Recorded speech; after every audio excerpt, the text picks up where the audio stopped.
Hola, buenas tardes. Me llamo Fidel Fernández, soy cirujano vascular y tengo el honor de presentar este seminario web sobre enfermedad venosa crónica. Además, hoy es un día bueno para empezar porque acaba de comenzar el verano, estamos estrenándolo. Y aunque la enfermedad venosa es una patología de todo el año, sobre todo afecta y tiene más sintomatología en esta época, con lo que es un día muy señalado para este evento.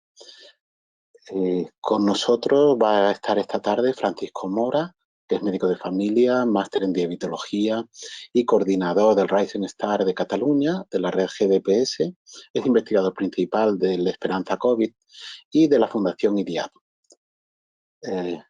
También va a estar con nosotros José Luis Gómez, ginecólogo especializado en la medicina de la reproducción, director del centro Feviva Wilson de Fertility en Mallorca, y Ana Urruchi, que es farmacéutica comunitaria de Sant Sadurní d'Anoia en Barcelona.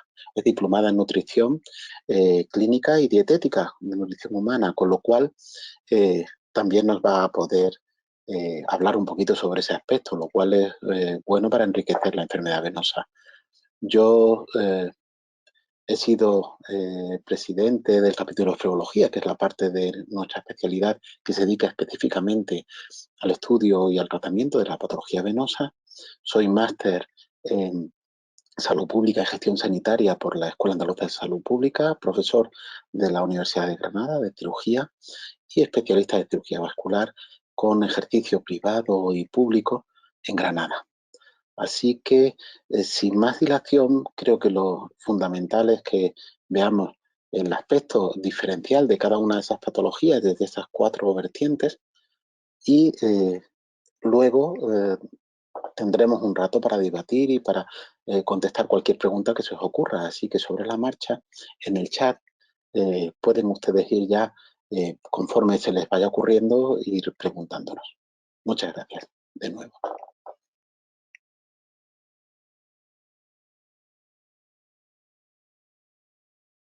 Hola, buenas tardes. Gracias, Fidel, por tu presentación. Yo lo primero que voy a hablar es de la insuficiencia venosa desde un punto de vista de la atención primaria como médico de familia.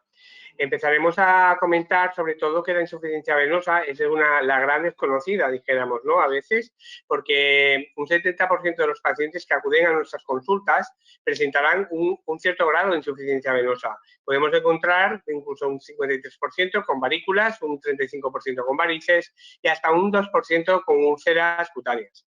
Se debe inspeccionar siempre las extremidades inferiores, valorar los tipos de lesiones según la clasificación de las varices. Podemos encontrar telangiectasias según el diámetro de las más pequeñitas, reticulares, tronculares o angiomas. La primaria es la forma más frecuente de insuficiencia venosa o idiopática, que casi representaría el 98% de los casos, y las formas secundarias, que son básicamente secundarias a trombosis, a tromboflebitis, representarían entre un 4 o un 5% de los casos. Una consecuencia de la insuficiencia venosa crónica son las alteraciones cutáneas y las atrofias a nivel de la piel. Una de las primeras lesiones que podemos encontrar en un paciente con insuficiencia venosa evolucionada sería la dermatitis ocre, que viene dada por el depósito de hemosiderina a nivel cutáneo que produce una coloración parduzca a nivel de la piel. En otro estadio más avanzado podríamos encontrar el eczema varicoso, que básicamente es una lesión dermatítica pruriginosa en el que va asociada a la sequedad de la piel, con lo cual es muy importante la hidratación habitual de la piel del paciente con insuficiencia venosa para evitar este eczema. La celulitis ya sería un paso más avanzado con un enrojecimiento, una reacción inflamatoria que estaría afectando ya el tejido celular subcutáneo del paciente. La hipodermitis sería o lipoesclerosis en una lesión más evolucionada de esa atrofia cutánea en el cual aparece ya una esclerosis o fibrosis de la piel. Dijéramos un engrosamiento de la piel del paciente. La atrofia blanda sería una consecuencia, una secuela de un paciente que ha padecido una úlcera, ha sido curada y queda como una cicatrización, lo que llamamos atrofia blanca, por su úlcera. La úlcera venosa, que sería la lesión terminal de la insuficiencia venosa crónica, la más grave, supone un 2% de los casos. La diferencia entre la úlcera mediada por insuficiencia venosa respecto a la arterial es la venosa, que es indolora, no produciría dolor, suele aparecer de forma morfología redondeada, bien delimitada, y que puede estar asociada a sobreinfecciones. En caso de sobreinfección sí que aparecería el dolor, a diferencia de una úlcera venosa simple en la cual no existe infección.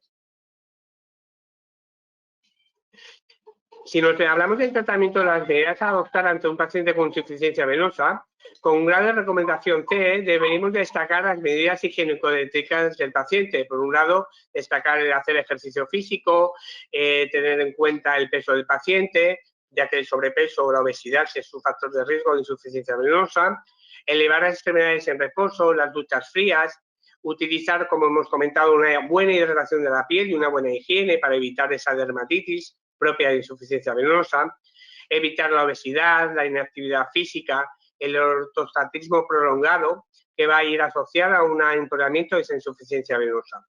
Como dentro de la clasificación de las insuficiencias venosas desde la atención primaria, es muy importante tener una clasificación clínica, etiológica, anatómica y fisiopatológica del paciente.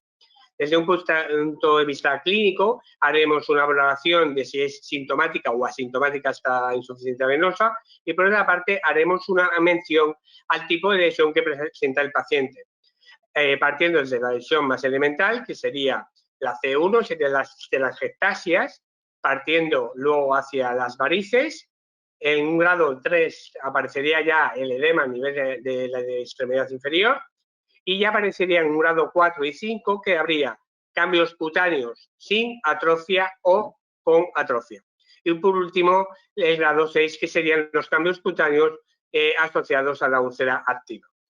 Etiológicamente podremos encontrar que pueden ser de causa congénita, primaria o secundaria. Anatómicamente afectarán o bien al sistema venoso superficial o profundo, o bien será un componente mixto superficial y profundo. Por último, la fisiopatología de la insuficiencia venosa la podemos clasificar en afectación por reflujo o por obstrucción, o un componente mixto en el cual se afectaría la parte del reflujo y de la obstrucción.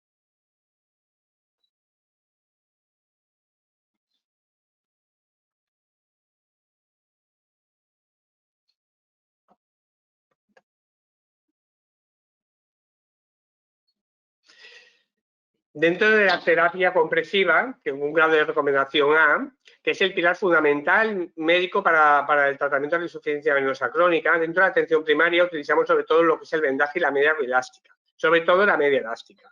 Dentro de la compresión podemos ver tres tipos: la compresión normal, que llegaría hasta 29 milímetros de mercurio, la compresión fuerte, que llegaría hasta 39 milímetros de mercurio, y la compresión muy fuerte, que sería mayor de a 40 milímetros de mercurio. La terapia comprensiva es escalonado el tratamiento, con lo cual iremos haciendo más compresión cuanto mayor sea la lesión o el grado de afectación de la insuficiencia venosa. La compresión normal la utilizaríamos en venas varicosas, con o sin edema, es decir, hasta el grado 3. La compresión fuerte la utilizaríamos cuando ya hay alteraciones cutáneas tróficas, y la compresión muy fuerte en personas que ya tienen úlceras recurrentes. Se debe poner por la mañana, levantarse. La media tendría que tener una vida de unos 6 meses, tener siempre un par de pares, ¿no?, para hacer un cambio de diario, para hacer alternando. La talla es muy importante, que sea ajustada a la pierna del paciente, con lo cual es importante la medida del tobillo y del muslo, la cual se ha de realizar en farmacia. Se pueden utilizar medias, calcetín media, hasta la rodilla o hasta el muslo, teniendo en cuenta el tipo de lesión y su localización sobre todo. Las lesiones que aparezcan por encima de rodilla, que ya estén afectando al muslo, habrá que utilizar ya una media. Si son por debajo de rodilla, podremos utilizar un calcetín. Como cuadro resumen podríamos explicar esto, ¿no?, que la compresión normal se utilizaría en pacientes con unas lesiones hasta el edema, la compresión fuerte ya cuando aparecen lesiones tróficas y úlceras, y la compresión muy fuerte cuando utilizáramos pacientes con úlceras recurrentes. Es importante indicar las contraindicaciones absolutas y relativas de la compresión, teniendo como absoluto aquellas pacientes que tengan isquemia arterial, que por ITB estén por debajo de 0,6 o tengan lesiones de dermatitis alérgicas o sépticas, antecedentes patológicos de artritis reumatoides aguda, así como hipersensibilidad o alergias a los tejidos. Como contraindicación relativa es importante el índice de tobillo-brazo entre 0,6 y 0,8, la insuficiencia cardíaca inestable o la hipertensión arterial. También mencionar, en el caso del embarazo o en la prevención de trabajos que incluyan bipedestación prolongada, el uso de compresión normal como medida preventiva para evitar la insuficiencia venosa de estos pacientes.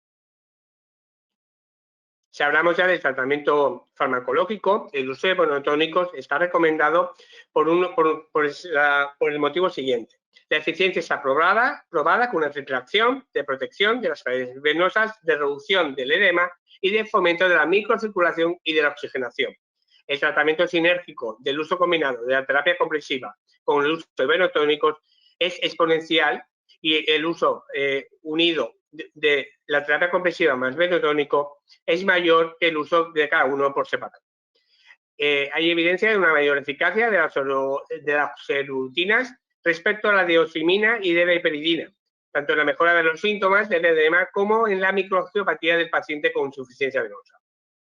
Hay que destacar la gran tolerancia a nivel digestivo de Benurutón frente a otros fármacos y que interactúa poco o prácticamente es nulo su interacción con otros medicamentos, así como anticoagulantes. Debemos de pensar que muchos pacientes con insuficiencia venosa son pacientes pluripatológicos polimedicados.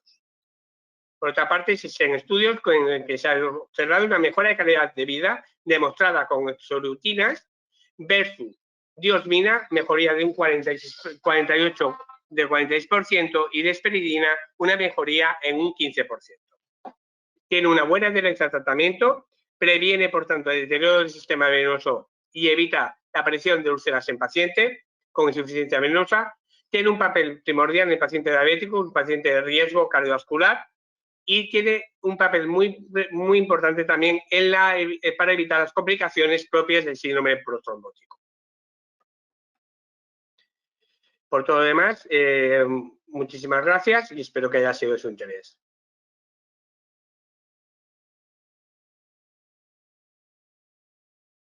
Bueno, pues como habíamos comentado antes, somos 4 personas distintas de 4 ámbitos de la sanidad distintas, viendo la misma patología.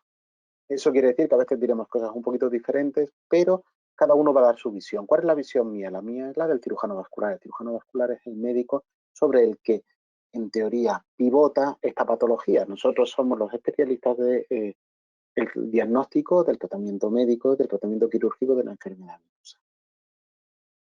Para plantearnos qué hacer con el paciente, lo primero que tenemos que hacer es un buen diagnóstico. Y un buen diagnóstico se basa en una buena anamnesis y una exploración clínica. Y en algunos casos, en alguna prueba de imagen. Con la anamnesis vamos a saber desde cuándo, qué tipo de patología tiene y, sobre todo, cómo influye en la vida del paciente. La exploración clínica nos va a decir la distribución de esa patología venosa, si hay alteraciones térmicas o la gravedad y la topografía.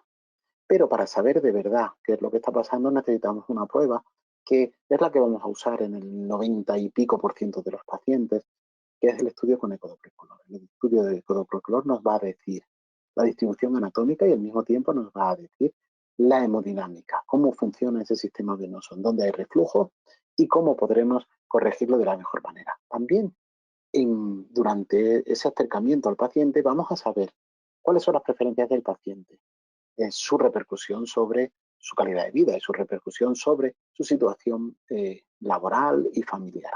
También sus perspectivas. Y sabiendo las perspectivas del paciente, sabiendo la distribución de la patología, sabiendo la edad, las características clínicas del paciente, la existencia de otras morbilidades, podemos elegir la técnica o la combinación de técnicas, porque en algunos casos escogeremos combinación de técnicas y el tipo de tratamiento que mejor se adecua al paciente. Usando un palabra que no es castellano, pero lo que podemos hacer es customizar la opción terapéutica mejor para el paciente. En algunos casos será, como he comentado, combinación de distintas opciones terapéuticas. ¿Qué podemos hacer? Toda enfermedad venosa es una enfermedad de estilos de vida. Nosotros hemos decidido como especie salir del mar y nos vino bien. Y después, cuando posteriormente decidimos ser mamíferos, y decidimos, bueno, una licencia, ser mamíferos cuadrúpedos, nos desarrollamos con una serie de características. Pero hoy día hemos decidido ser bípedos, y esa bipedestación tiene mucho que ver con la patología venosa. Entonces, es bueno recordarlo. Siempre podamos tumbarnos, hacer masajes y hacer una serie de cosas que nos mejoren esa forma de estar. Las medias y los calcetines también van a hacer como una especie de fascia y recuperar y disminuir el reflujo, y eso desde el punto de vista clínico va a ser importante. Vamos a tener opciones de tratamiento, ya sea local, en el que podemos poner cremas y geles que aliviarán mucho, y también tratamiento de forma sistémica. Y para algunos casos tendremos las opciones quirúrgicas, ya sean clásicas o otros tipos de tratamiento. Como ya lo van a comentar otros compañeros, eh, las medidas higiénico-sanitarias son importantes. Ya lo hemos dicho antes, estilos de vida. 2 o 3 veces al día tomarnos con las piernas en alto, la influencia de los anticonceptivos, el uso de medias, los geles. Recordar darnos treguas 2 o 3 veces al día, tumbarnos 10-15 minutos. Y, muy importante, el practicar deportes que mejoren nuestra calidad. La dieta y el sobrepeso también tienen mucha influencia en la patología. ¿Qué podemos hacer? Y a lo que a mí como cirujano quizá más competa en esta charla. Podemos hacer distintas opciones. La cirugía clásica, ya sea con el stripping, que es una forma elegante, porque la palabra stripping es arrancar venas. Entonces, nosotros decimos stripping y parece que es menos agresivo, pero es una cirugía que se hacía hace años. Estamos hablando ya del siglo XIX, en el que se intenta eliminar los ejes ajenos patológicos. Hoy día la usamos menos porque es agresiva, puede dejar cicatrices inestéticas y además puede producir neuralgias y hematomas. Posteriormente, ya en el siglo XX, se empieza a hacer la flebectomía. Heridas pequeñitas, una especie de ganchito para ir sacando esas. En los años 70 y 80, cuando aparece el ecógrafo, damos un escalón más allá. Intentamos hacer curas más selectivas y solo tratar las zonas patológicas y en lo posible no extirpar los genes.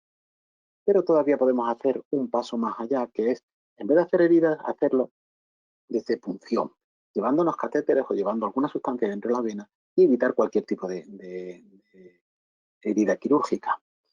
Dentro de las opciones podemos hacer las térmicas, y es quemar por dentro la vena, ya sea con láser, con radiofrecuencia o vapor de agua, o alguna sustancia que produzca una alteración de la pared que la libere.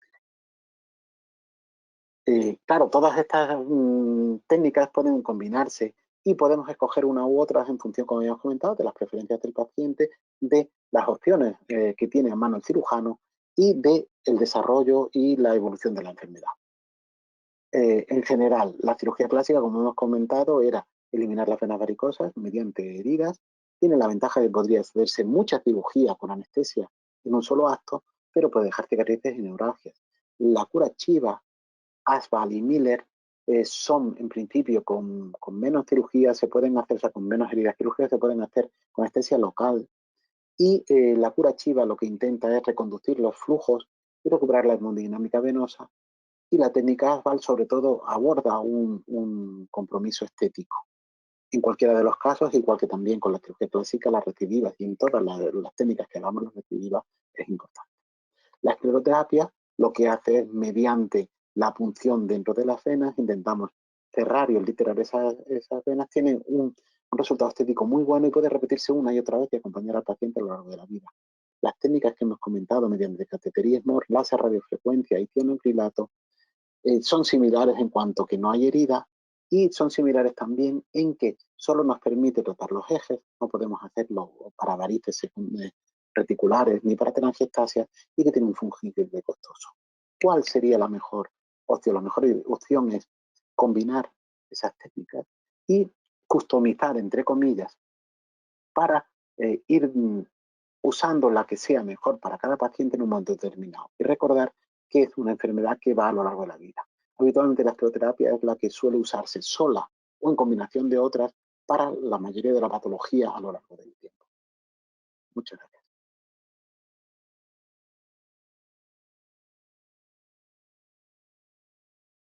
Hola, buenas. Bueno, muchas gracias por la presentación. Ya como les ha dicho Fidel, pues soy José Luis Gómez Palomares, soy ginecólogo, también soy youtuber, también soy podcaster, pero bueno, eso no viene al caso ahora. Y les voy a hablar hoy de la insuficiencia venosa crónica en la mujer. La insuficiencia venosa crónica, yo creo que ha quedado claro ya por mis ponentes previos, por los ponentes previos, no voy a detenerme en definirla. Es una alteración en la función de las venas de causa anatómica o de causa funcional. Y en la mujer en concreto, que es el tema en el que yo les voy a hablar ahora, pues son 4 las principales manifestaciones que tiene la insuficiencia venosa crónica, ¿no? También les voy a hablar de la insuficiencia venosa en el embarazo. La insuficiencia venosa crónica en la mujer pues se puede caracterizar como varices en piernas.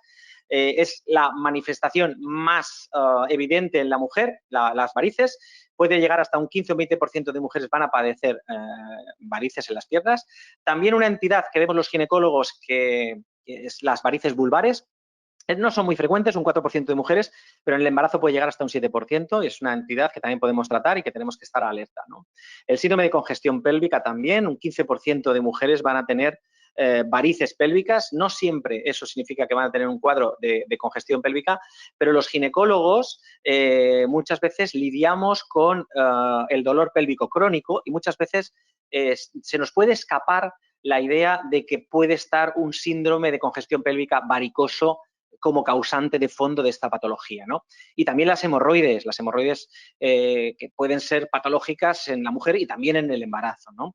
Entonces vamos a hablar de estas patologías un poco por encima y mi idea es presentarles 4 ideas básicas. Quizás la idea más importante que yo quiero transmitir, especialmente a mis compañeros, es que es una patología que en la consulta ginecológica general, dado que yo me definiría, bueno, yo hago medicina de la reproducción, ¿no? Pero el ginecólogo general es como el médico de cabecera de la mujer. Por lo tanto, no solamente se debe ceñir a diagnosticar patología oncológica, el diagnóstico precoz, la prevención secundaria del cáncer de cuello de cervix, por ejemplo, ¿no? Hacer citologías. O diagnosticar quistes o miomas en los ovarios y en el útero, ¿no? Sino que tenemos que ir más allá. Y hace años que los ginecólogos nos dedicamos a también prevenir la infertilidad, pues también la patología, la insuficiencia venosa crónica es una entidad que tenemos que tener en cuenta, especialmente, como les he dicho, en entidades como las algias pélvicas, ¿no? La insuficiencia venosa en el embarazo incluso es muy frecuente, ¿no? Hasta un 40% de las mujeres gestantes pues puede sufrir una insuficiencia venosa crónica, ¿no? Y ahí tenemos mucho que hacer y mucho que ayudarlas, ¿no? Y esto lo vamos a ver después con la terapia en el embarazo.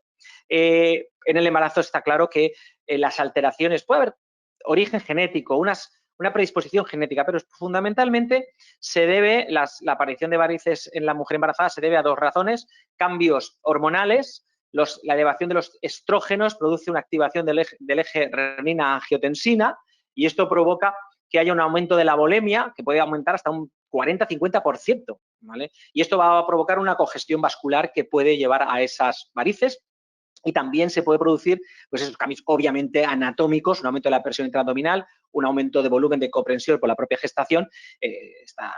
Les diré, como van a ver ahora, que el útero gestante puede incluso llegar a ocluir completamente el flujo vascular de la vena cava en el decúbito lateral derecho. Por eso se recomienda siempre el decúbito lateral izquierdo, ¿no? Está claro que en la gestante pues hay unos cambios vasculares obvios que van a originar una mayor predisposición a sufrir patología venosa, ¿no? No voy a extenderme mucho en la línea de tratamiento, aunque les voy a dar una idea que yo considero novedosa, aunque va a ser un poco naif, si ustedes me lo permiten, ¿no? Es obvio, los otros ponentes que son especialistas en el área, en angiología, cirugía vascular, de hecho les han aconsejado mejor que yo, pero bueno, para recomendar actividad física, recomendar evitar el estreñimiento, evitar tacones altos, descanso de piernas elevadas, la hidroterapia, los masajes y las medias de compresión, perdón. El tema es que muchas veces somos el único médico en el cual recurren nuestras pacientes y tenemos que conocer esta primera línea de tratamiento. Obviamente, si observamos una patología vascular, una insuficiencia venosa grave, pues evidentemente el angiólogo es al especialista al que hay que remitirlas. Esa idea novedosa que yo les quería transmitir es simplemente que nos apoyemos en los farmacéuticos muchas veces. En cuanto, por ejemplo, me refiero a las medias de compresión. Vamos a recomendar a nuestras pacientes, embarazadas o no, mujeres que acuden a la consulta y que tienen este síndrome varicoso, por ejemplo, les vamos a recomendar pues, que usen medias de compresión.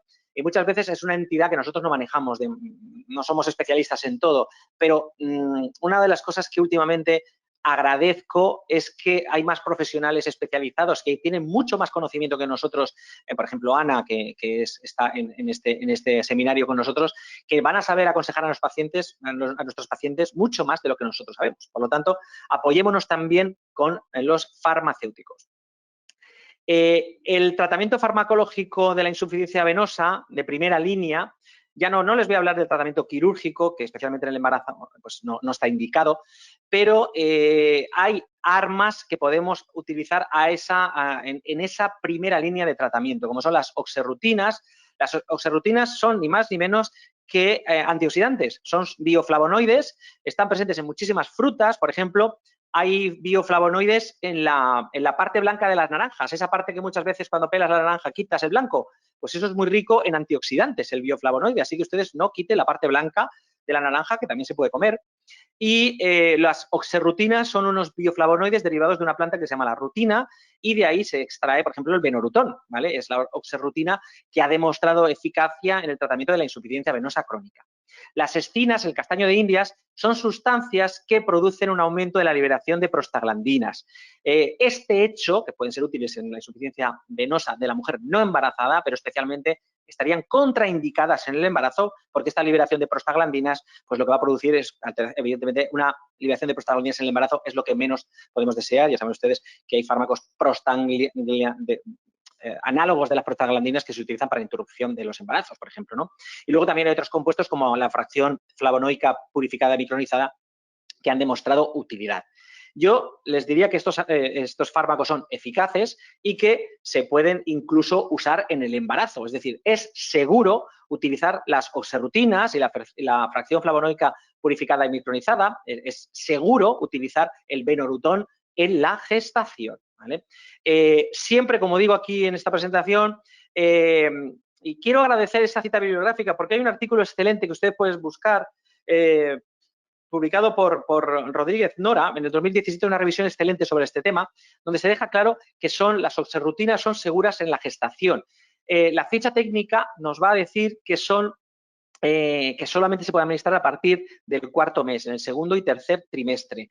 Es cierto, pero hay bibliografía que incluso avala el uso anterior, ¿no? Es verdad que en ficha técnica el 1.er trimestre estaría excluido en cuanto a indicaciones de las oxerrutinas, pero simplemente porque no hay estudios suficientes, porque en animales no han demostrado estos bioflavonoides. Les recuerdo que estamos hablando de antioxidantes naturales, derivados de antioxidantes naturales, pero que son simplemente moléculas antioxidantes, son benotónicos, ¿ok?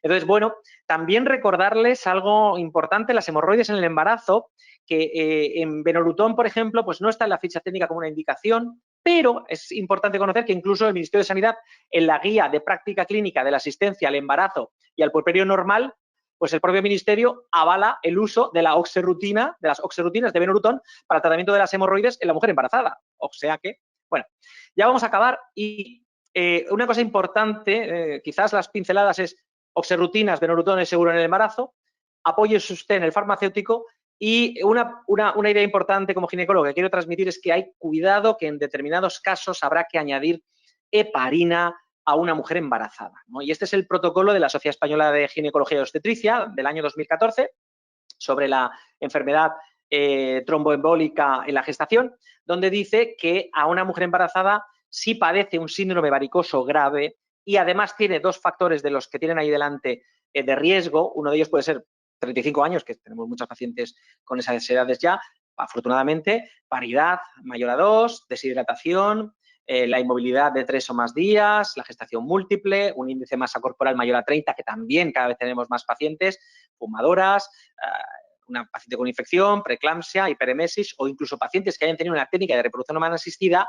Es fácil encontrar que haya dos de estos factores de riesgo adyuvantes. Tenemos que pensar en añadir heparina en esa gestación. Nada más, esas son las 4 pinceladas que les quería transmitir sobre ginecología, obstetricia e insuficiencia venosa crónica.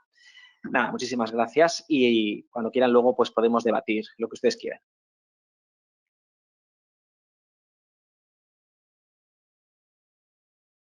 Buenas tardes, soy Ana Urruchi y pretendo dar información o explicar un poquito qué es lo que hacemos en la farmacia, en la oficina de farmacia, en esta patología, en la insuficiencia venosa. Para ello explicaré primero un poco qué es la insuficiencia venosa brevemente, no me voy a extender, y cómo lo ve tanto el sistema sanitario como los pacientes. Es importante para saber qué es lo que hacemos o por qué lo hacemos así en la oficina de farmacia. Entonces, por un lado, ¿cómo ve el sistema sanitario esta patología? ¿Qué es esta patología? Bien, tiene una serie de síntomas que son dolor en las piernas, sobre todo, pesadez, hormigueo durante todo el día o a la noche, cansancio, sienten las piernas como muy cansadas, les dan calambres incluso, edema, ¿no? Este es el síntoma que tienen más fácil, ven las piernas como hinchadas y edema incluso en la zona de los tobillos, les pica las piernas, pueden ver varices, o otros signos dérmicos, como pueda ser, por ejemplo, en esta especie de roña, este color así como marrón que hay en la zona baja de las piernas, tocando los tobillos, es una hiperpigmentación que se produce, las telangiectasias o venas varicosas, ven varices, incluso pueden ver úlceras. ¿Vale? A partir de aquí, ¿qué consecuencias tiene esta patología? Bien, esta patología puede tener consecuencias muy simples, como puede ser la celulitis o las telangiectasias, que generalmente no las relacionan con una insuficiencia venosa, pero forman parte de ella, o hasta unas hemorroides, unas varices, unas fisuras o, como hemos dicho, las úlceras. ¿Cómo deriva esto? ¿Qué podemos hacer para que esta progresión sea más lenta o sea mejor? Bueno, pues es importante aquí hacer una buena profilaxis, tener unas medidas preventivas. Sobre todo, como veis aquí en la presentación, en el embarazo es particularmente importante. Evidentemente, para la curación de úlceras es básico. Y luego, en las profesiones de riesgo. Hay que tener una buena prevención en las profesiones de riesgo. ¿Cuáles son las profesiones de riesgo? Bueno, la mía, por ejemplo, farmacéutica, estamos muchas horas de pie, pero peluquería, las cajeras de supermercados, administrativos que están todo el día sentados, donde no hay movimiento, son profesiones de riesgo. ¿Qué pasa? Que si tú no haces una correcta profilaxis, la patología en sí, por así decirlo, va deambulando como más rápidamente. Entonces, si utilizamos una buena profilaxis, podemos atenuarla en gran medida, ¿no? A partir de aquí, el sistema sanitario, ¿qué nos ofrece? Pues nos ofrece un tratamiento que son básicamente las medias de compresión. Solamente tenemos ahora mismo financiado lo que son las medias de compresión, clase fuerte. No hace tantos años teníamos también lo que son medicamentos para esta patología, pero bueno, como estáis viendo, no es una patología que te haya de matar en principio, con lo cual los medicamentos han ido perdiendo su importancia y han quedado desfinanciados. Ya vemos, por una parte, qué es lo que tenemos. Por otra, cómo ve el paciente esta patología. Bueno, la ve más o menos como con los mismos síntomas que hemos dicho, ¿no? Cuando te llegan a la farmacia, dolor, pesadez, bueno, lo que veis aquí, lo típico, el hormigueo, calambres, ven también engrosamiento de piernas, esto es lo que más les molesta, o el edema que se les hace al final del día, sobre todo, ya las mujeres más mayores no se pueden calzar, ¿no? Por ejemplo, según qué zapatos, al final del día, o también la celulitis, que esta generalmente, como ya he dicho, no la suelen relacionar con una insuficiencia venosa, también, por ejemplo, las telangiectasias, ¿no? Las venitas varicosas, estas dos últimas que he puesto aquí, normalmente es un problema estético lo que están viendo, no están viendo una patología aquí, ¿eh? Luego también pues tenemos varices, tenemos hemorroides, fisuras y lo que es la hiperpigmentación que ya he comentado. Bien, el paciente ve todo esto, pero sobre todo lo que ve es esto que señalo aquí. El dolor, la pesadez, es la visión que tiene de lo que nosotros sabemos que es una patología, pero para ellos son una serie de problemas estéticos o molestos, no es mucho más. Entonces, ¿qué es lo que podemos hacer desde la farmacia? ¿Cómo lo hacemos? ¿Qué es lo que nosotros intentamos dar a entender aquí? Bueno, pues lo primero que tenemos que hacer desde la farmacia es estar bien formados y estar bien informados. No tenemos que banalizarlo nosotros también. ¿Qué pasa? Que en la farmacia tenemos muy poquito rato en el mostrador para poder explicar qué es lo que pasa y para poder enseñar al paciente, tanto si te vienen con una receta como si te vienen pidiendo un consejo, qué es lo que está pasando aquí. Entonces tenemos muy poco tiempo, con lo cual tenemos que tener muy claro qué es la patología, qué dice el angiólogo, qué dice un ginecólogo, qué dice el médico de cabecera, tenerlo claro para poder transmitirlo. Tenemos poco tiempo, hay que ser concretos y saber exactamente a dónde vamos, exactamente dónde podemos actuar en ese paciente. Si nos viene con unas medias, pues a lo mejor decir, bueno, no me las quiero poner o dando una talla más grande, explicar el por qué, ¿no? Saber exactamente dónde hay que actuar. Y por otro lado, la experiencia que me da a mí, bueno, son 20 años ya en la oficina de farmacia, entonces al final las medidas generales ves que sí que están bien, pero la gente no cuajan, ¿no? Por así decirlo. En cambio, si tú das consejos informados, más vas al por qué, la gente responde mejor, porque entiende qué le pasa. Entonces, ya es corresponsable de su salud. Entiende por qué le han pautado eso. Entiende que el médico le ha dicho, tienes que caminar, ¿no? Y tú le explicas cómo funciona la bomba plantar, cómo funciona la bomba gemelar, entonces sabe que se empuja la sangre y que estás consiguiendo un efecto. No que caminar sea bueno, igual que es bueno no fumar, igual que es bueno otra serie de medidas, ¿no? Y luego también que puedes hacer que el paciente, si una medida que le han aconsejado no la puede cumplir por cualquier motivo, tenga más herramientas y poder ofrecerle más herramientas. Aquí en el tríptico veis las diferentes opciones. Pongo un ejemplo, ¿no? Una persona joven que tenga que llevar zapatos de tacón y tenga que ir arreglado en su día a día por trabajo, por ejemplo, y el médico le diga que no puede llevar zapatos de tacón, que no es bueno, que no puede llevar calzado apretado. No lo va a cumplir esto. No lo va a cumplir porque por su trabajo o porque es antiestético. Entonces, ¿qué podemos hacer nosotros? Podemos ofrecer alguna otra medida. Le explicas por qué es importante esto y le ofreces más medidas, de manera que pueda actuar en esta profilaxis y no que quede como tema muerto ahí, que realmente hará que la progresión sea mayor. Digamos que lo que hacemos aquí es ofrecer esta ayuda, ¿no? Entonces, aparte de eso, ¿cuáles son las medidas prioritarias que podemos ofrecer? ¿Qué ha de tener claro el paciente cuando sale de la farmacia y sabemos que hay una insuficiencia venosa? Bueno, las básicas son caminar y hacer ejercicio, ya lo hemos dicho, la bomba gemelar. ¿Que no puede caminar porque tiene una artrosis? Bueno, pues nadar, ¿no? También es otra opción. Dar opciones aquí, pero que el ejercicio es básico. ¿Qué más es básico? Las medias de compresión. Es las únicas que están financiadas y también realmente es por algo, ¿no? Realmente es lo que tiene más efecto. Hay una presión, explica que hay una presión en la zona del tobillo que va decreciendo a medida que sube y que es importante este efecto. No me gustan, me pican, bueno, pues ofrezcamos soluciones a todo esto que nos está diciendo para que vean cuál es la importancia y que se las pongan, ¿no? Los bricks, es muy importante que si te dedicas a estar de pie, por ejemplo, como nosotros, o estar sentado, hagas pequeños bricks, incluso les facilitamos unos folletos con los ejercicios para hacer movimientos de los pies y demás, ¿no? Todo esto es importante que salgan también con ello. La elevación de piernas, que cuando están viendo la tele, viendo una serie, haciendo cualquier cosa, pues pongan las piernas a la altura del corazón, si no estén sentados con las piernas cruzadas, por ejemplo, también eso es importante que lo sepan. Y el uso de venotónicos. Aquí es muy gracioso porque normalmente, si tienen medicación para la hipertensión, a nadie se le ocurre dejar la medicación para la hipertensión. En cambio, por ejemplo, con los venotónicos, por lo que decíamos, ¿no? De que es una patología que está como banalizada, de que no es grave, me la tomo y en cuanto ya me ha hecho efecto 4 o 5 días, ahí ya me canso de tomarlo y lo dejo, ¿no? No son conscientes de la progresión de esta patología y de que es un medicamento que le han dado para una serie para evitar una serie de consecuencias, no solamente para reducir ese edema de forma puntual. Entonces, bueno, es importante que con todo esto salgan ellos. ¿Qué más podemos hacer? Podemos hacer más cosas, que no es que sean menos importantes, pero digamos que no son tan básicas o van un poco después, ¿no? El tema del estreñimiento, bueno, es básico. Tenemos que explicarles que cuando si hay un estreñimiento, toda la zona abdominal queda comprimida, hay más inflamación, presiona todas las venas de esta zona y esto no ayuda para nada a la insuficiencia venosa. Se suele entender y ofrecerle diferentes medidas. La farmacia, además, nos ayuda mucho porque hay un gran problema con tomar laxantes y es una manera de introducirnos aquí y aportar otra serie de medidas higiénico-dietéticas. Sobrepeso. Aquí yo lo veo un poquito más complicado, casi que me gusta más que ya venga, que sea el especialista el que le haya dicho que el sobrepeso no es bueno, porque es un poco difícil, ¿no? Como os he dicho en el mostrador, decirle tienes sobrepeso y esto no ayuda, ¿no? Bueno, si ya vienen sabiendo cuál es la importancia de esto desde el médico, pues la verdad es que nos facilita mucho la labor aquí, si no es más difícil de entrar. Tema de la medicación. Pues yo que sé, por ejemplo, más allá de la interacción que haya o de que quieran tomarse cosas naturales o no, hay que saber hasta qué punto le puedan ser efectivas o no y qué interacción haya, pues que sean conscientes de que si toman anticonceptivos esto está interfiriendo en insuficiencia venosa o la terapia hormonal sustitutiva, tienen que ser conscientes de todo esto para adoptar otra serie de medidas. Y el tema de la alimentación. Aquí evidentemente yo soy nutricionista, bajo mi punto de vista es básico y sé que se pueden hacer muchísimas cosas, cambian muchísimas cosas y os lo voy a intentar explicar ahora. Estos factores a tener en cuenta con la alimentación, ¿qué podemos hacer con los alimentos? Mira, podemos conseguir, por un lado, un efecto antiinflamatorio. Sabéis que tenemos alimentos que sean ricos en omega 3, sabéis que los omega 3 tienen un efecto antiinflamatorio y con decirle al paciente que consuma pescados azules, caballas, salmón, arenques, sardinas, que está muy de moda ahora todo el tema de las semillas, que consuma chía, que consuma lino, que consuma frutos secos, las nueces, incluso hay cereales como la avena, tiene pocos, pero tienen omega 3, ¿no? Por ejemplo, pues es importante este efecto antiinflamatorio con este tipo de alimentos. Un efecto antioxidante.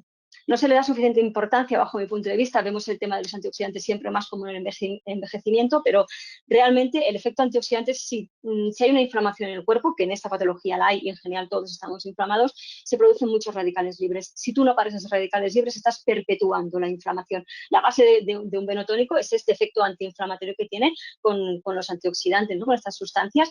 Entonces, también tenemos alimentos que me hacen esto. Son alimentos que tienen muchos fitoquímicos. Imaginaos alimentos, yo qué sé, que tengan colores así fuertes como rojos, naranjas, amarillos. Se me ocurren ahora pues las fresas que ahora están en temporada, las cerezas, los pimientos también, ¿no? No nos olvidemos de las especies tienen muchas sustancias antioxidantes, son muy interesantes también aquí. Entonces podemos utilizarlo para ayudar a potenciar todo esto. Regenerar tejidos. Siempre estamos pensando en el tono de la piel, ¿no? La flacidez. El tono también decae en el resto de tejidos del cuerpo. En los vasos sanguíneos decae el tono. ¿Qué necesitamos para recuperar el tono, para fabricar colágeno? Necesitamos vitamina C. Sí o sí, la necesitamos. Entonces, alimentos que me puedan ayudar aquí. Todos conocemos los cítricos, esto está más que sabido, los kiwis también, pero a lo mejor añadir perejil. El perejil tiene un alto contenido en vitamina C. Añadirlo a las ensaladas de forma cruda, tienes las grosellas, las papayas. Bueno, pues son alimentos que te pueden ayudar a aportar un plus de vitamina C. Por otro lado, que ahora está muy de moda, todo el tema de los probióticos. Los probióticos no solamente son importantes para conseguir un mejor efecto laxante y bueno, que vayamos bien de vientre, sino que se sabe, ya se está viendo actualmente, que previenes muchísimas enfermedades. No nos conviene para nada, por ejemplo, una diabetes aquí, con una insuficiencia vascular, o que bajan la inflamación. Entonces, ¿qué alimentos tenemos aquí? Pues tenemos los fermentados, ¿no? Son básicos, tempés y demás. El chucrut, se me ocurre. Ahora está muy de moda el té kombucha también. Yogures, kéfir, todos estos alimentos nos ayudan a tener un mejor microbioma, ¿no? Que hay una serie de bacterias correctas aquí. Y luego están los prebióticos. Los prebióticos, digamos que serían las fibras, son un tipo de fibras que serán las que coman estos probióticos para estar ahí y poder desarrollarse de forma correcta. ¿Dónde vamos a encontrar fibras de este tipo? Bueno, no sé, yo creo que es básico, ¿no? Frutas, verduras, hortalizas, legumbres y cereales integrales. Por eso siempre decimos, si podéis ver aquí un poco todos los alimentos que he dicho son los que decimos de forma general, ¿no? Si tú al paciente le explicas el por qué, siempre le queda más claro. Bueno, aquí me falta una cosa que a mi modo de ver es básica, y es la hidratación. Una cosa que también me encuentro muchísimo en la farmacia es que normalmente los pacientes no se hidratan suficientes. Si no hay ejercicio físico y no hay una buena hidratación, ya puedes comer lo que te dé la gana, que no vas a conseguir un efecto adecuado. Bueno, por mi parte, hasta aquí. Espero haber dejado claro, haber explicado un poquito qué es lo que hacemos en la farmacia, que nuestra misión sanitaria sobre todo es en colaboración con médicos, con especialistas, para conseguir una buena adhesión al tratamiento y hacer que la gente sea consciente de qué es lo que está pasando aquí, de que es una patología, evitar su progresión y, bueno, entre todos conseguir lo que se pretende, ¿no? Siempre una mejora de la calidad de vida del paciente. Muchísimas gracias. Bueno, muchas gracias, Ana, muchísimas gracias, José Luis, y muchas gracias, Paco, por vuestras aportaciones. Empezamos a contestar preguntas. Las dos primeras preguntas son de Carmen Gallardo Alonso y van sobre la contención elástica.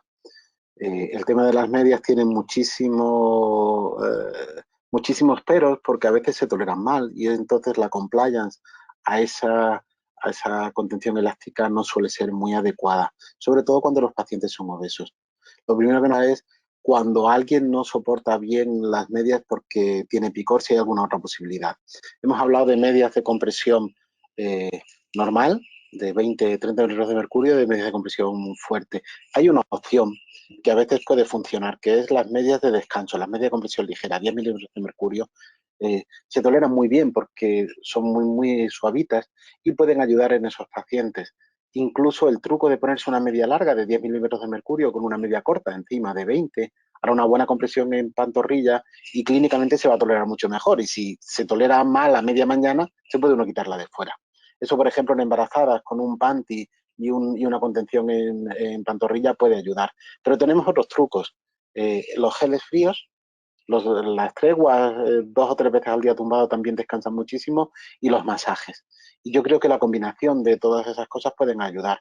Pero recordar que una media va a tolerarse mal y va a ajustarse mal, sobre todo cuando el diámetro de la pantorrilla es muy importante, ancho, es grande, respecto a la longitud o al tamaño de la rodilla, y a veces las deformidades articulares hacen lo mismo. La media no ajusta bien y el no ajustar bien hace bandeletas.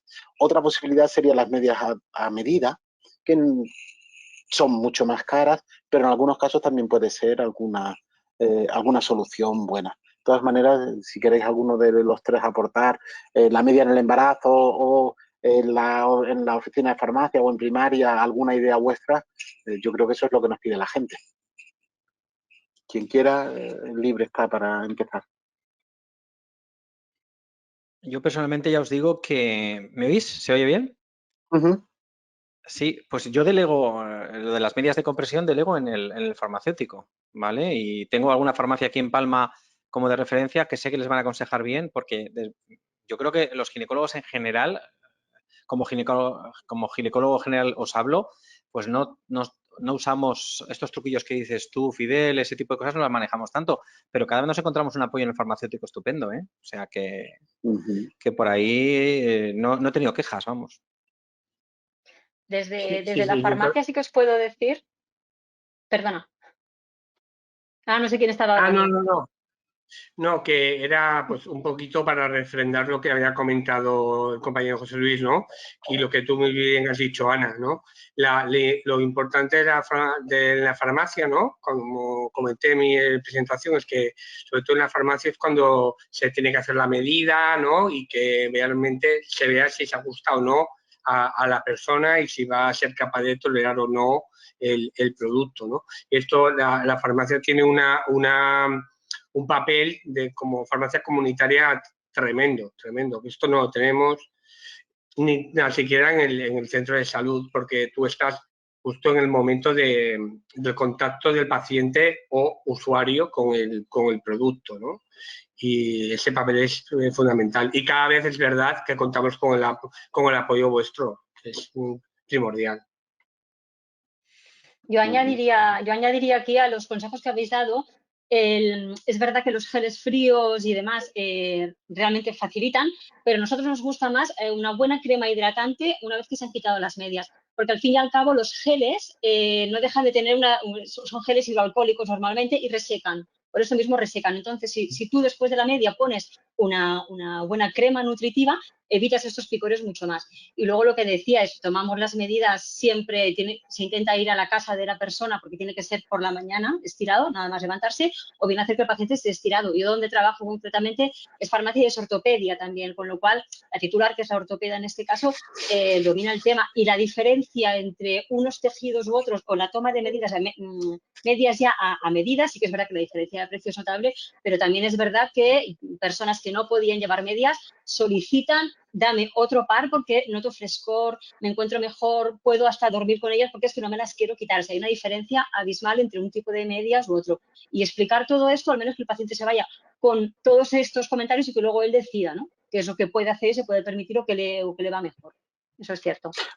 Nosotros solemos diferenciar entre los geles fríos y los geles que tienen efecto venoactivo, que son diferentes. El gel frío, ya sea con mentol o con otra sustancia, lo que hace es refrescar la piel. Entonces, el gel frío además suele estar indicado en la gente que no tolera la media. Como descanso, te lo puedes poner 4, 5, 6 veces al día o incluso en verano. En verano la compliance, la tolerancia de la media es mucho peor. En cuanto a los geles venoactivos, y la hidratación es fundamental siempre con la media, porque la media per se, el paciente tiene que saber que reseca. A usar además, en alta compresión reseca más incluso que en baja compresión. Nada más que por los elastanos y por los tejidos de la media, la piel va a sufrir un proceso de serosis que ya predispone a las alteraciones tróficas la enfermedad venosa, pues asociada más. Nosotros la media la usamos mucho también como complemento a la cirugía de varices o como complemento a la escleroterapia o como complemento a otras técnicas. Menos el cianocrilato, que en principio el cianocrilato precisa uso de media y como tal se dijo, pero el paciente que la usa de forma habitual se encuentra mejor. La misma persona, Carmen Gallardo, que nos ha preguntado sobre la gente no tolera media, nos pregunta que si la gente que está trabajando en movimiento precisa media. La verdad es que las medias son en parte como las gafas. No curan nada, pero te hacen sentirte cómodo. Hay gente con miopía que no está a gusto con gafas o gente con presbicia que no está a gusto con gafas.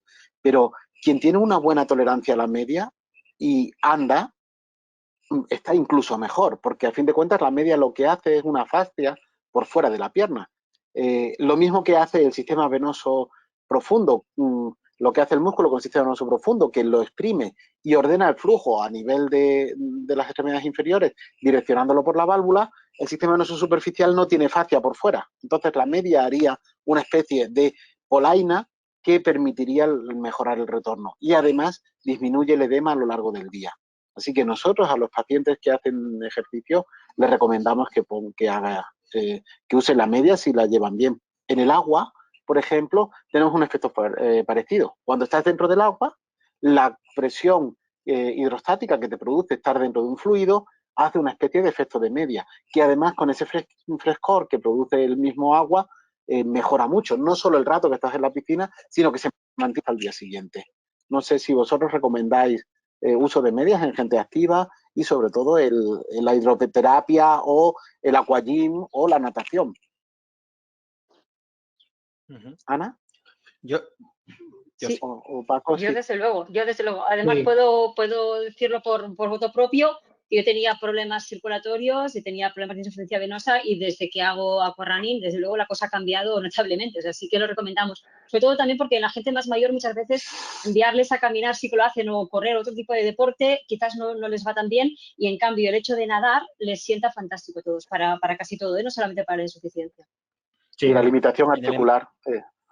Claro.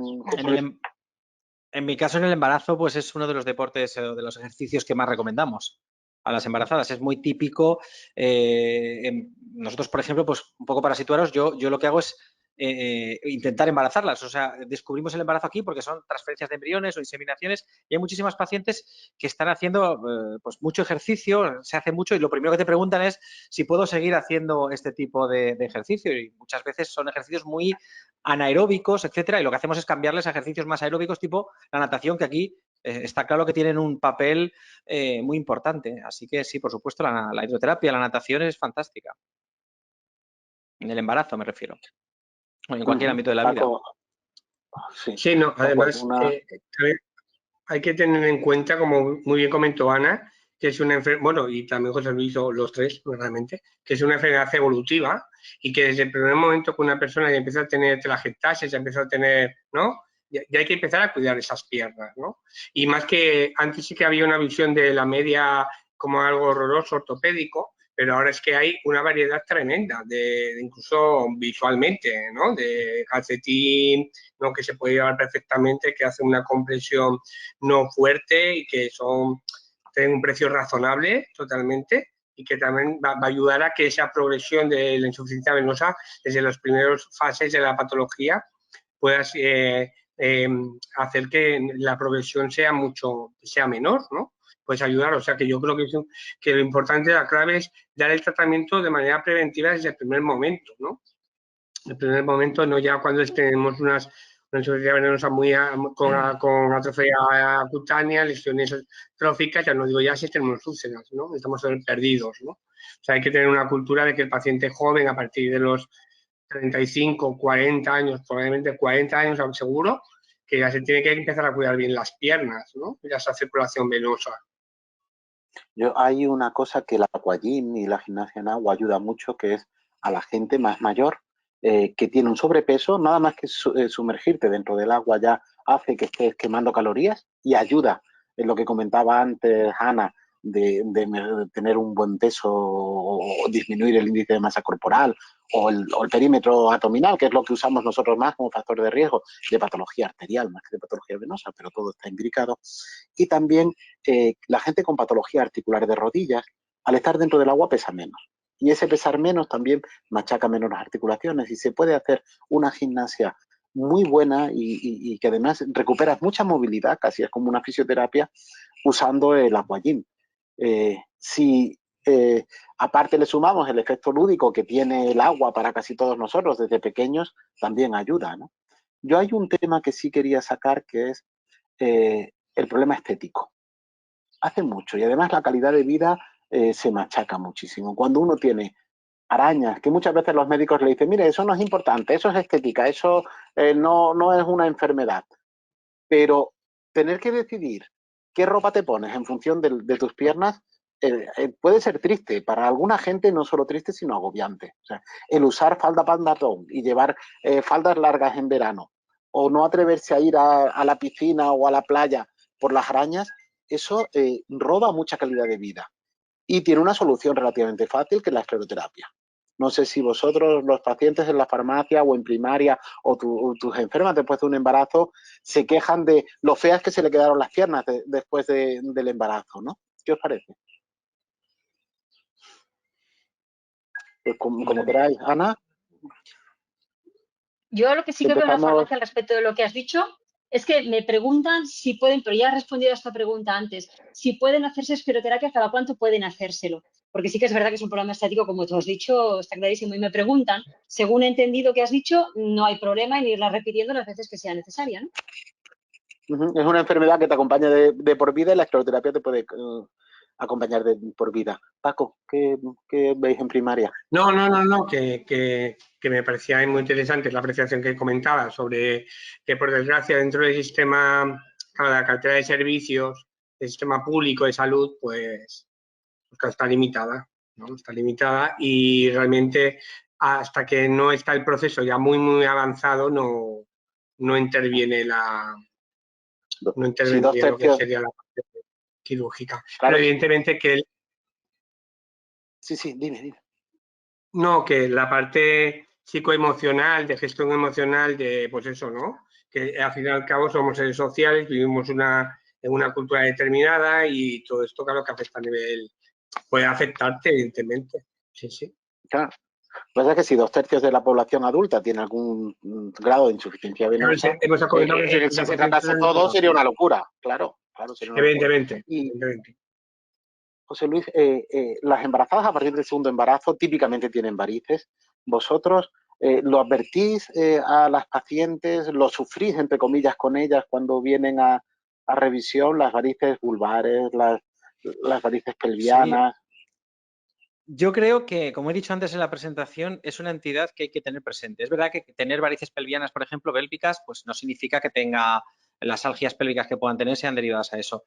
Pero sí, o sea, la recuperación estética después de un segundo embarazo, pues absolutamente les preocupa y por supuesto que estamos encima y ese tipo de patologías. Yo creo que realmente te diré que, a ver, en un mundo ideal sí nos preocupamos, pero en el día a día, incluso en el ámbito privado, y ahora voy a hablar un poco, dejadme que divague, porque estamos hablando un poco de temas transversales que afectan a muchas patologías, ¿vale? Entonces, muchas veces yo creo que un poco la fortaleza de este webinar que puede darnos son, uno, en cuanto al ginecólogo, centrémonos más en este tipo de patologías que pueden pasar desapercibidos. Pasa esto como la libido. Si tú no le preguntas a una señora de 55 años qué tal tiene la libido, no te lo va a contar.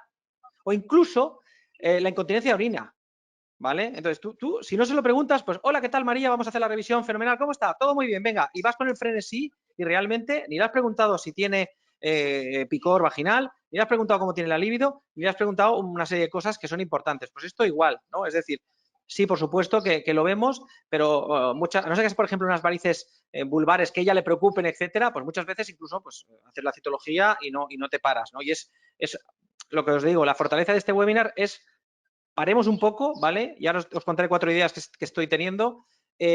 Paremos un poco y dedicámonos en estudiar al paciente, ¿no? Y como has dicho tú al principio, una buena anamnesis, ¿no? Y sobre todo tiempo que cada vez en el ámbito público eternamente ha sido limitado y, bueno, desgraciadamente últimamente incluso ya el contacto físico cada vez es menor, ¿vale? Yo entiendo que los modos de telemedicina se pueden utilizar y yo soy youtuber, como os he dicho, o sea, es decir, que fantástico, pero que tenemos que atender al paciente y dedicarle tiempo. Y luego todo el rato, como os decía, estamos hablando de medidas transversales, estamos hablando de obesidad, estamos hablando de ejercicio, estamos hablando de alimentación correcta, es decir, que todo esto son medidas que van a ayudar a luchar contra la insuficiencia venosa y contra cualquiera, con otras patologías que hay detrás, ¿no? Entonces, bueno, un poco asentar esa reflexión de dedicar tiempo y de promover la salud. Y por eso, pues, este webinar y la difusión que se haga pues no solamente van a ser útiles para la insuficiencia venosa, sino para todos. Es que estoy viendo que son medidas obvias, que es que hoy en día es que no tenemos tiempo ni para hacer ejercicio, comemos fatal y cada vez hay más obesidad, es una plaga, es una epidemia. Y bueno, parece ser que la alimentación cada vez sí que es verdad, en concreto las pacientes que yo trato, pues cada vez tienen más. Por ejemplo, incluso os diré, Ana, que usamos açaí, el acai. El acai usamos como, es una de las frutas más antioxidantes que con más poder antioxidante tienen. En el factor masculino, bueno, no sería el caso, aunque los varones también, menos que las mujeres, pero también tienen insuficiencia venosa, usamos cada vez más antioxidantes, ¿no? Ese tipo, habéis nombrado varios y bueno, pues eso un poco que estamos hablando en el fondo de promoción de la salud en general, ¿no? De forma integral de la mujer. Nosotros en la patología vascular, tanto arterial como venosa, hacemos muchísimo hincapié en lo que hablamos de estilos de vida. La arteriosclerosis, aunque sea un campo totalmente distinto, es hipertensión, obesidad, sedentarismo, diabetes, mala ingesta. Y si no actúas sobre eso, por muy buen tratamiento farmacológico que des, difícilmente puedes conseguirlo, ¿no? En la patología venosa de la mujer que comentas, nosotros tenemos opciones de cuando hay una enfermedad venosa pélvica clara y preguntas, en muchos casos hay dolor y pesadez postcoital y además que puede llegar a producir casi aversión a las relaciones sexuales. Y está producido por unas varices ováricas o de las pelvianas o de las hipogástricas o de una estenosis de la vena renal. Eso lo vemos con la eco y lo vemos con angiotaquia. En muchos casos podemos embolizar con coils, es decir, con alambritos dentro de las venas ováricas y ováricas de 1 centímetro, convertirlas y disminuir ese reflujo y la paciente lo nota muchísimo. Entonces, en la conexión, por ejemplo, con vosotros, con los ginecólogos, en nuestra especialidad es muy frecuente porque cuando hay esa clínica nos la remitís. O al revés, cuando nosotros encontramos varices pelvianas, pero no tenemos claro si no puede haber una enfermedad inflamatoria pélvica de otro origen, que ya puede ser incluso infecciosa, en esos casos primero descartamos la otra patología y luego nos quedamos con nuestro diagnóstico. Y sí creo que sería bueno preguntaros a vosotros tres sobre el tema del tratamiento farmacológico. Yo creo que es un puntal fundamental, no solo para sintomatología, sino como decimos, es una enfermedad evolutiva y crónica, con lo que el control sintomático puede no solo mejorar la calidad de vida del paciente, que es ya per se importante, sino disminuir la progresión. ¿Vosotros usáis fármacos venoactivos de forma general y cuáles? Empezamos por el orden inverso. Sí, te iba a tocar a ti, Paco. Sí. Vale, no, es como he comentado, ¿no? Aparte que normalmente suele ser ya paciente en general, ya a lo mejor ya ese paciente anciano que ya es polimedicado, claro, vamos a buscar medicamentos que ya tengan poca interacción o nula interacción con los otros medicamentos, ¿no? En este caso, Benurotum nos da una seguridad, sobre todo en paciente anticoagulado, ¿no? Que no va a alterar lo que sería tanto antivitamina K como la acción anticoagulante de acción directa, ¿no? Entonces, y además es una toma de una posología muy fácil de tomar, con lo cual también ayuda mucho. Una sola toma al día es lo más fácil que puede haber en cuanto a la adherencia al tratamiento, ¿no? Que al final lo que tú quieres es que realmente el paciente cuando salga de la consulta acabe tomando aquel tratamiento que tú le has dado, ¿no? Y que no lo deje pues eso, porque la posología es complicada, ¿no? Se interactúe con otras cosas y le tengas que decir pues a tal hora sí o a tal hora no, que sea fácil, ¿no? Al final lo que busca el médico tiene que buscar es una adherencia al tratamiento, ¿no? Y que sea fácil, básicamente, ¿no? Sí. ¿Ana? Bueno, nosotros lo que hacemos justamente es que haya esta adherencia al tratamiento. Porque como he explicado en la presentación, sí que nos encontramos que una persona que esté tomando una simvastatina o que esté tomando un enalapril no se le ocurre por nada del mundo dejar su medicación. Pero os aseguro que con un venotónico, por fácil que sea de tomarlo, igual que dejan las medias, que es un tratamiento de elección, te lo dejan fácilmente. Te lo dejan fácilmente porque no ven la importancia, no ven la progresión de la enfermedad, no ven que en unos años van a tener las piernas así hinchadas y no se van a poder calzar. Todo esto no lo ven, ni ven úlceras, ni ven otra serie de problemas. Entonces sí que nos encontramos que, a no ser que tengan mucha pesadez, que entonces sí que lo siguen tomando, sobre todo ahora, como has dicho, en verano, te lo dejan al cabo de nada o se les olvida. No son conscientes de esta progresión, ¿eh? Nosotros aquí, nuestra función es básicamente esta, ayudar un poquito a que lo mantengan, básicamente. En este periodo, por ejemplo, que hemos estado de pandemia, que ha habido tanto sedentarismo, en el año 2020 respecto al 19 ha aumentado por 3 el número de amputaciones, por ejemplo. Por 3 el número de amputaciones. Y la gente se lo notaba mucho, ¿eh? Se lo notaba muchísimo esto de las piernas. Claramente ha sido, porque claro, también hay gente que tiene componente mixto, eso está claro, ¿no? Y entonces las complicaciones han sido, por el sedentarismo, han sido brutales. Aparte del mal control de factores de riesgo, ¿no? Eso. Hemos tenido también otra enfermedad que ha sido el miedo de ir al hospital. Y eso ha hecho, por ejemplo, que síntomas, retraso en diagnóstico de neoplasias, retraso en diagnóstico de Angor o de un montón de patologías. Un 40% el diagnóstico de diabetes 2020 respecto al 2019.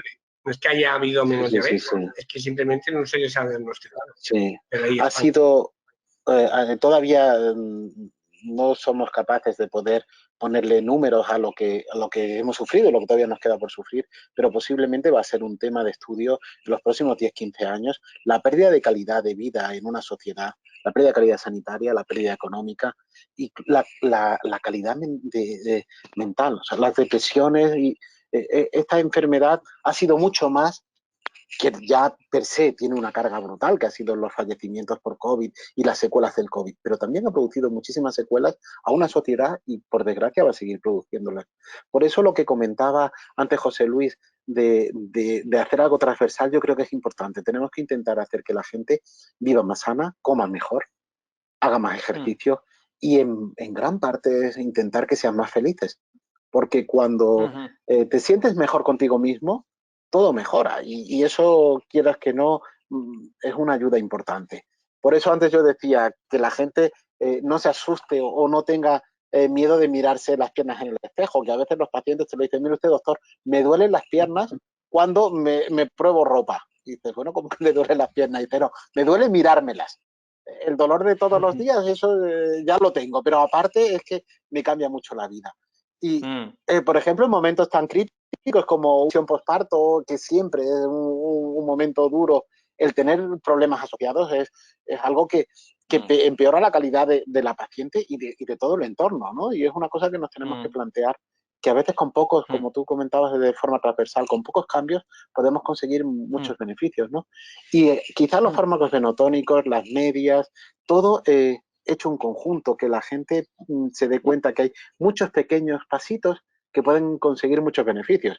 Y no todo es operar, ni todo es hacer un acto muy agresivo. A veces la magia de las pequeñas cosas es fundamental, ¿no? Incluso en medicina. No sé qué os parece. Yo, si me permitís también un poco dar otro dato nefasto, es que en diciembre, enero pasados, la natalidad en España ha sido de la más baja registrada, creo que desde el año 40 del siglo pasado. O sea que aquello del baby boom de la pandemia no es tal. O sea, la gente tiene muchísimo miedo al impacto económico que puede tener en su vida. Ha sido unos meses de terror y aquí la natalidad ha disminuido a mínimos históricos. O sea que ya estábamos mal porque Italia y España son los dos países de Europa con menos natalidad. Corea del Sur también es uno de esos países de pasto y nosotros estamos a la cabeza y ahora estamos peor que antes. O sea que ha sido desastroso. Y yo, si queréis que divague un poco porque soy youtuber, os diré que una de las cosas que yo veo como youtuber es, yo lo que hago, tengo un canal de reproducción asistida, tengo otro de productividad personal que es para intentar disminuir el estrés, pero que un poco los farmacéuticos y los enfermeros ya llevan muchos años. Cuando yo digo que soy youtuber, puede parecer un poco frívolo, pero yo lo que hago es promoción de la salud. Y yo os animo a que utilicemos estos canales. Yo ya llevo años harto de ver pues un poco pues que se utilizan las redes sociales para poco menos que chorradas, ¿no? En cambio, los profesionales y aquí los enfermeros especialmente, hay una cantidad de enfermeros haciendo promoción de la salud en redes sociales maravillosa.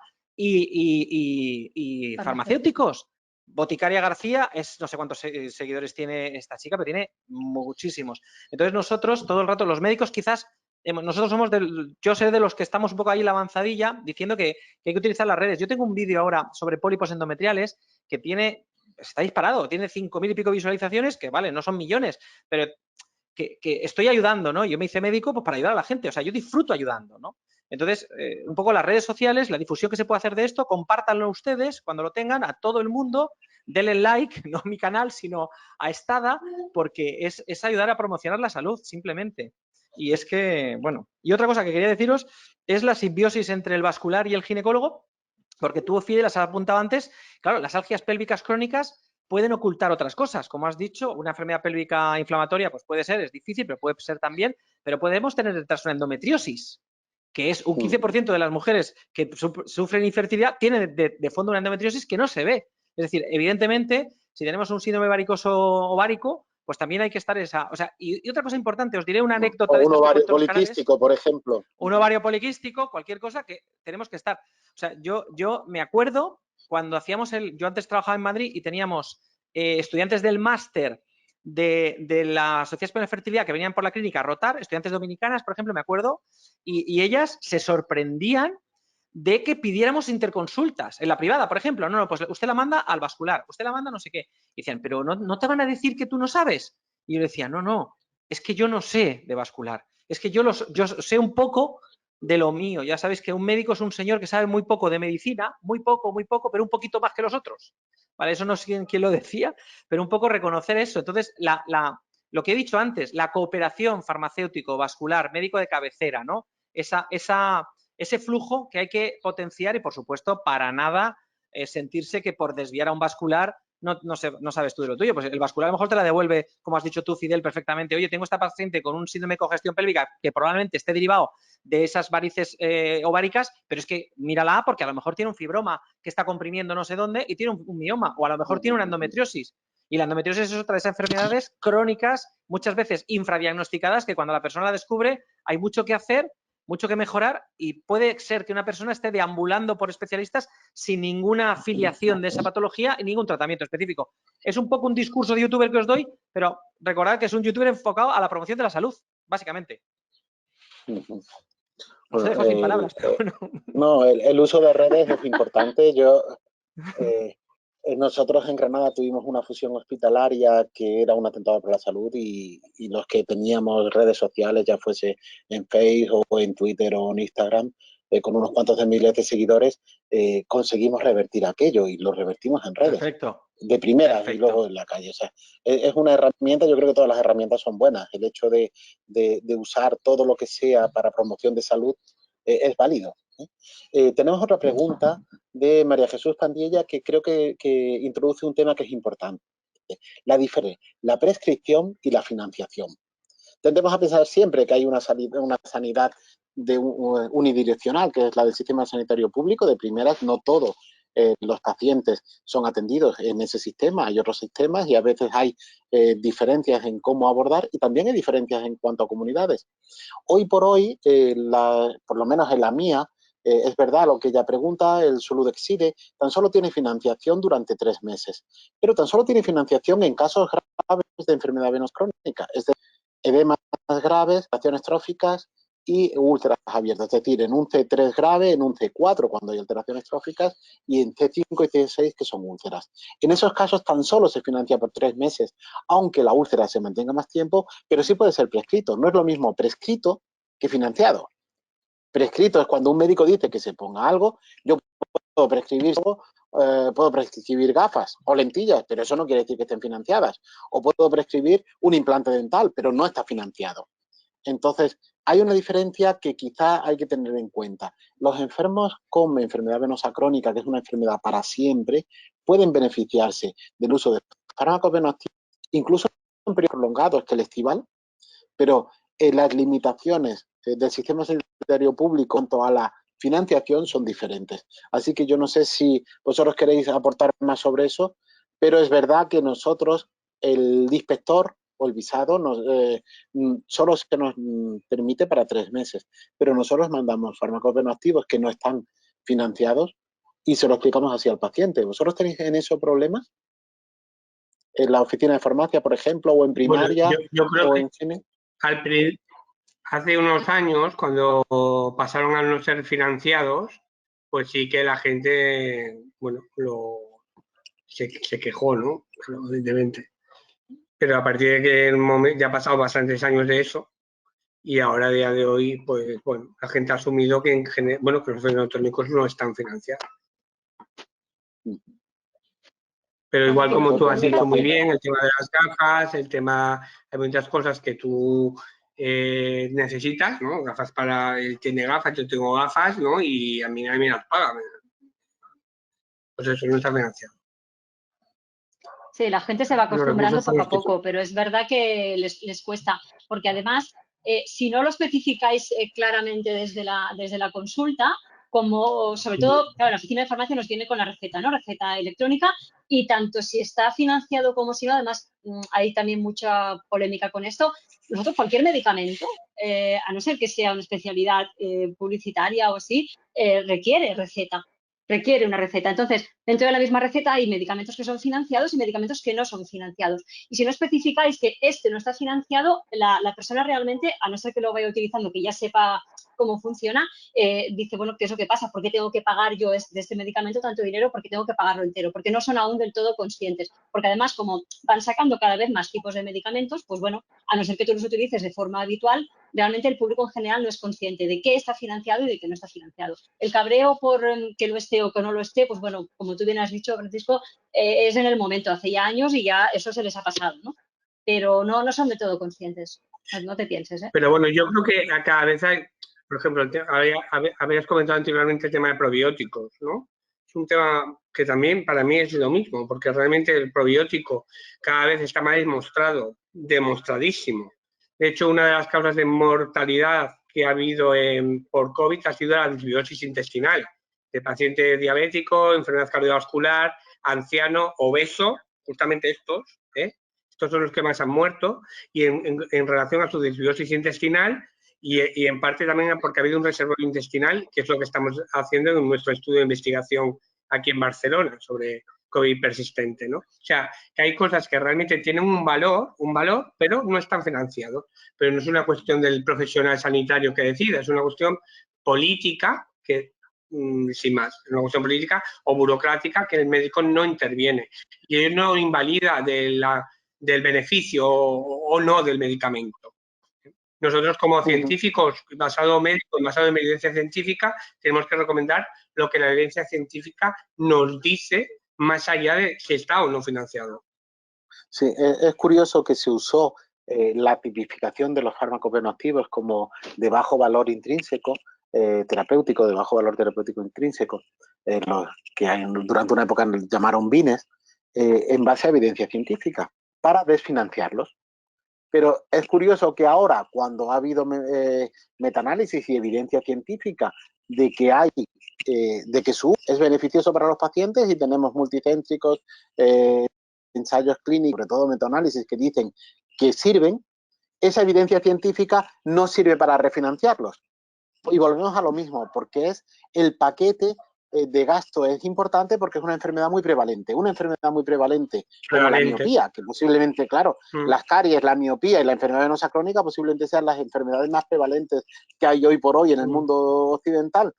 Se supone para un sistema la financiación de toda esa patología supondría una carga de coste tan alta que no compensa. Entonces, como decías tú, desde el punto de vista político, bien están desfinanciados y no va a haber interés en que se vuelvan a financiar. Claro, pero en ficha técnica está aprobada por la Agencia Española de Medicamentos o por la EMA y están, o sea, son medicamentos que están al servicio, si no, no se podrían utilizar, se podrían poner a la venta. Yo por eso hablaba de la diferencia entre la prescripción, que es lo que nosotros hacemos, y la financiación, que es lo que hace un sistema. Nosotros somos actores, pero no somos gestores ni de...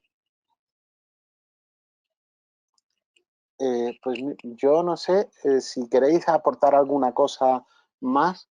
La verdad es que es un tema que a mí como vascular pues me parece siempre interesante, pero yo creo que hemos tenido 4 visiones que son complementarias, para nada son distintas y que se ayudan, y creo que para resumir, darle las gracias a Estada por esta oportunidad de que podamos ver que desde un punto de vista transversal podemos complementarnos porque son visiones que son caleidoscópicas, pero permiten integrarse.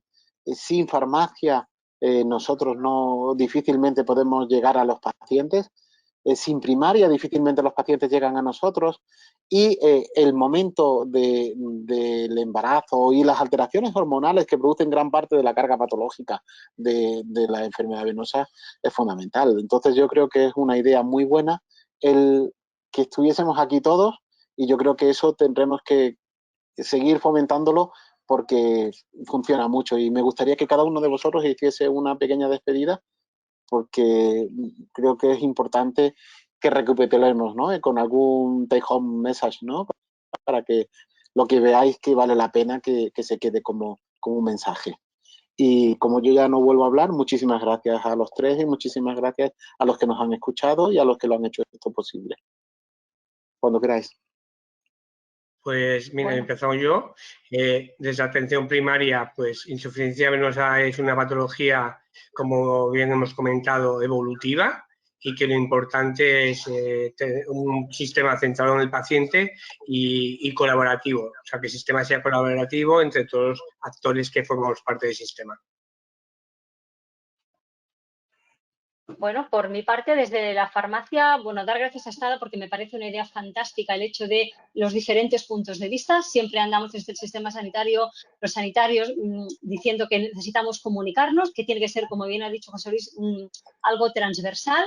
Lo vemos así, y a nosotros personalmente, los farmacéuticos, nos va muy bien conocer cuáles son los puntos clave de cada uno de vosotros, dónde actuáis exactamente y la colaboración que puede haber para poder realmente dar el mismo mensaje y apoyar vuestro mensaje desde nuestro punto de vista, incluso haceros llegar cuáles son los problemas de la población, porque estamos ahí, somos el dique de contención, aquí te viene todo y a ver qué haces, y tienes que explicar, cuando tú explicas los porqués de las cosas, la gente lo entiende muchísimo mejor y se pueden tomar más medidas, con lo cual agradeceros a vosotros vuestras aportaciones, que sepáis que he aprendido mucho, he tomado muchos apuntes, y agradecer a esta colaboración así global, me ha encantado.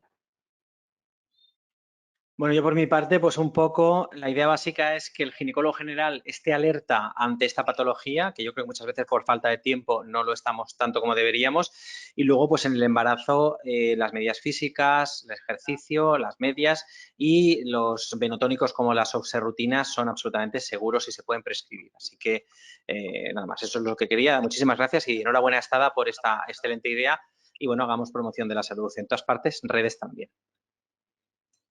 Ok. Pues un placer. Gracias. Nos vemos y seguimos Gracias. viéndonos en redes y físicamente cuando nos permita esta situación. Un abrazo y Un muchísimas abrazo a gracias. todos. Muchas Hasta gracias. luego. Gracias. Chao. Hasta Hasta luego. luego.